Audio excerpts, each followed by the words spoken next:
क्या आपने कभी किसी ऐसे संत के बारे में सुना है जो मर जाना तो स्वीकार कर ले, लेकिन अपने प्रभु की भूमि वृंदावन को छोड़ना नहीं?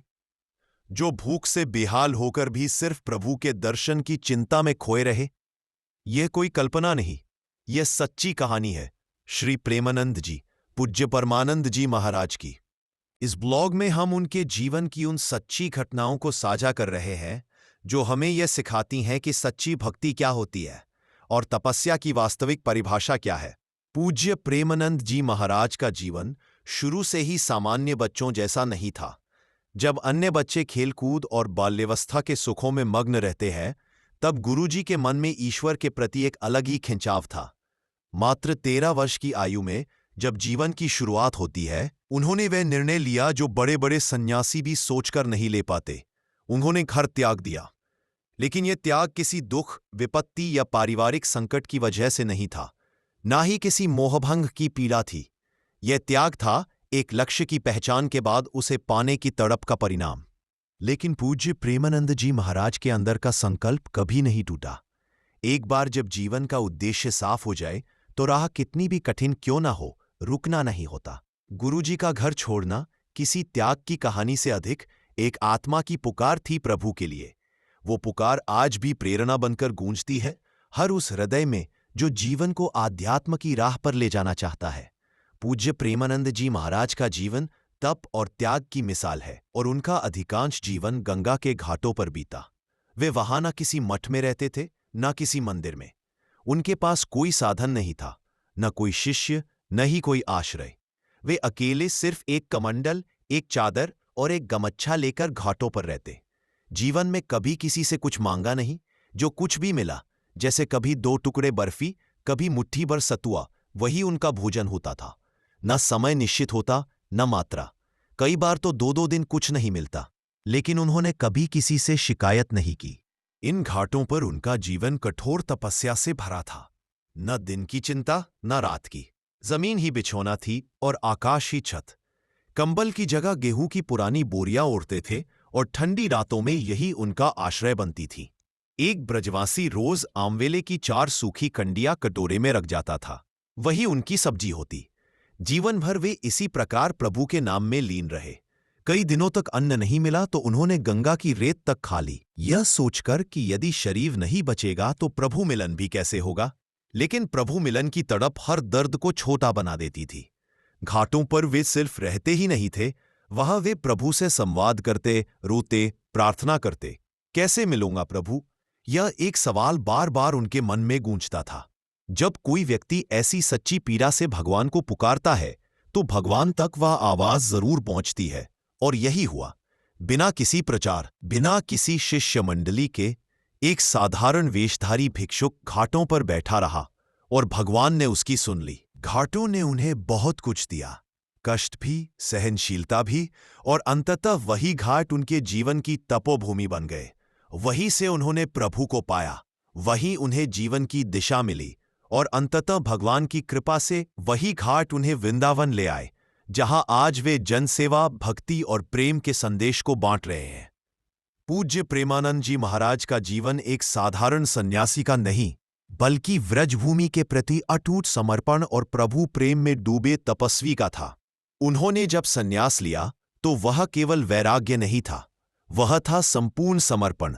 संपूर्ण समर्पण वृंदावन के चरणों में। पूज्य प्रेमानंद जी महाराज का नियम था, वे कभी वृंदावन से बाहर नहीं जाएंगे। केवल संकल्प नहीं, बल्कि उनकी आत्मा का व्रत था। उन्होंने क्षेत्र संन्यास लिया था, जिसका अर्थ है कि जीवन भर वे केवल वृंदावन क्षेत्र में ही निवास करेंगे और वही भक्ति करेंगे।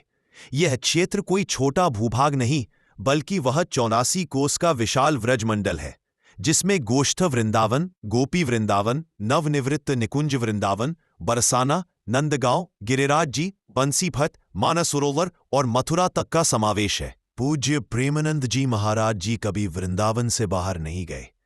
अगर कभी किसी ने आग्रह किया कि आपकी तबीयत ठीक नहीं है, चलिए किसी शहर में इलाज करवाते हैं, तो उनका उत्तर था, मरना स्वीकार है, लेकिन वृंदावन से बाहर जाना स्वीकार नहीं। वे मानते थे कि अगर जीवन की अंतिम सांस भी आए तो वह प्रभु की भूमि पर ही आए। उन्होंने शरीर की नहीं, आत्मा की चिंता की। उनका जीवन दर्शन बिल्कुल स्पष्ट था। यह शरीर प्रभु की सेवा के लिए है, इसे दुनिया के सुख साधनों से क्यों जोड़ूं?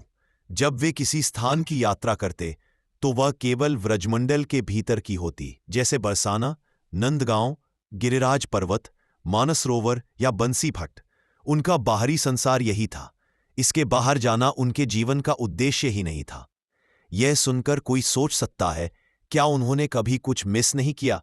लेकिन गुरुजी के लिए संसार की कोई चीज, कोई स्थान, कोई संबंध वृंदावन की धूल के एक कण से भी बड़ा नहीं था। उनके लिए वृंदावन मात्र एक तीर्थ नहीं, एक जीवंत साक्षात अनुभूति थी प्रभु की, जहां हर वृक्ष, हर कंकर, हर बांसुरी की गूंज में श्रीकृष्ण बसते थे। वहां से दूर जाना उनके लिए वैसा ही था जैसे मछली को पानी से निकालना। आज भी जब कोई श्रद्धालु वृंदावन जाता है और पूज्य प्रेमानंद जी महाराज जी के व्रत, उनके त्याग और उनकी निष्ठा की कहानी सुनता है तो वह भाव विभोर हो जाता है। वे इस भौतिक दुनिया में रहते हुए भी हर क्षण दिव्य संसार में जीते थे, वृंदावन की लीला भूमि में। पूज्य प्रेमानंद जी महाराज जी का जीवन केवल तपस्या की गाथा नहीं, बल्कि अत्यंत कठिन परीक्षा की अग्नि परीक्षा भी था। यह कहानी उस समय की है जब कई दिनों तक उन्हें अन्न का एक भी दाना नहीं मिला था। ना कोई आश्रम, ना कोई सेवक, ना कोई पकाया हुआ भोजन, सिर्फ एक भिक्षुक का जीवन और भगवान के प्रति अटूट भक्ति। एक दिन भूख ने जब शरीर को पूरी तरह तोड़ दिया और कोई उपाय नहीं बचा, तो पूज्य प्रेमानंद जी महाराज जी गंगा जी के तट पर पहुंचे। वहां जो मिला वह किसी साधारण व्यक्ति के लिए कल्पना से भी परे था। उन्होंने गंगा जी की रेत खा ली। जी हां, गुरु जी ने अपने हाथों से कुछ मुट्ठी रेत उठाई। उस रेत में टूटे हुए शंख पड़े थे, जिन्हें उन्होंने सावधानी से निकालकर अलग किया और फिर 4-5 मुट्ठी गंगा जल पिया। लेकिन खाने को कुछ और नहीं मिला। और फिर भी ना कोई शिकायत, ना कोई तकरार, ना कोई प्रश्न, केवल एक भावना, मैं प्रभु को कैसे प्राप्त करूं? उन्होंने कभी यह नहीं सोचा कि भगवान मुझे इस हालत में देख रहे हैं, बल्कि हमेशा यही सोचते रहे कि मैं भगवान को कैसे पाऊं। उनका जीवन दूसरों की तरह नहीं था जो भूख में मदद की उम्मीद करते हैं। वे भगवान की परीक्षा में खरे उतरना चाहते थे। यह वही भाव था जो भगवान ने सुदामा में देखा था। सुदामा जी को भी कई दिनों तक भोजन नहीं मिला था, लेकिन परिणाम क्या हुआ? उनकी सुदामापुरी द्वारकापुरी जैसी बन गई। गुरुजी ने कोई क्रोध नहीं किया, कोई हार नहीं मानी। उनका व्रत अडिग था, उनका धैर्य अटूट था। वे भूख से थकते नहीं थे, वे प्रेम में डूबे हुए थे।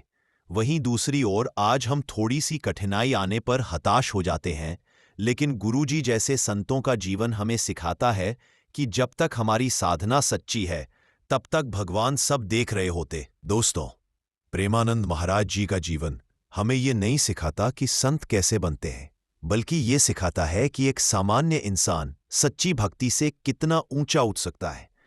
उन्होंने न धन मांगा, न नाम की चाह रखी, न किसी चमत्कार का दावा किया, बस राधा रानी का नाम लिया और उसी में जीवन अर्पित कर दिया। अगर इस कहानी को सुनकर आपके मन में भी थोड़ी सी शांति आई हो या राधा रानी का नाम अनायास ही होठों पर आ गया हो, तो समझ लीजिए ये कथा सफल हो गई।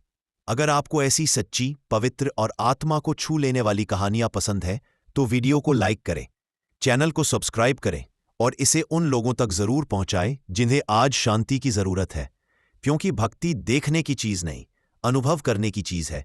राधे राधे।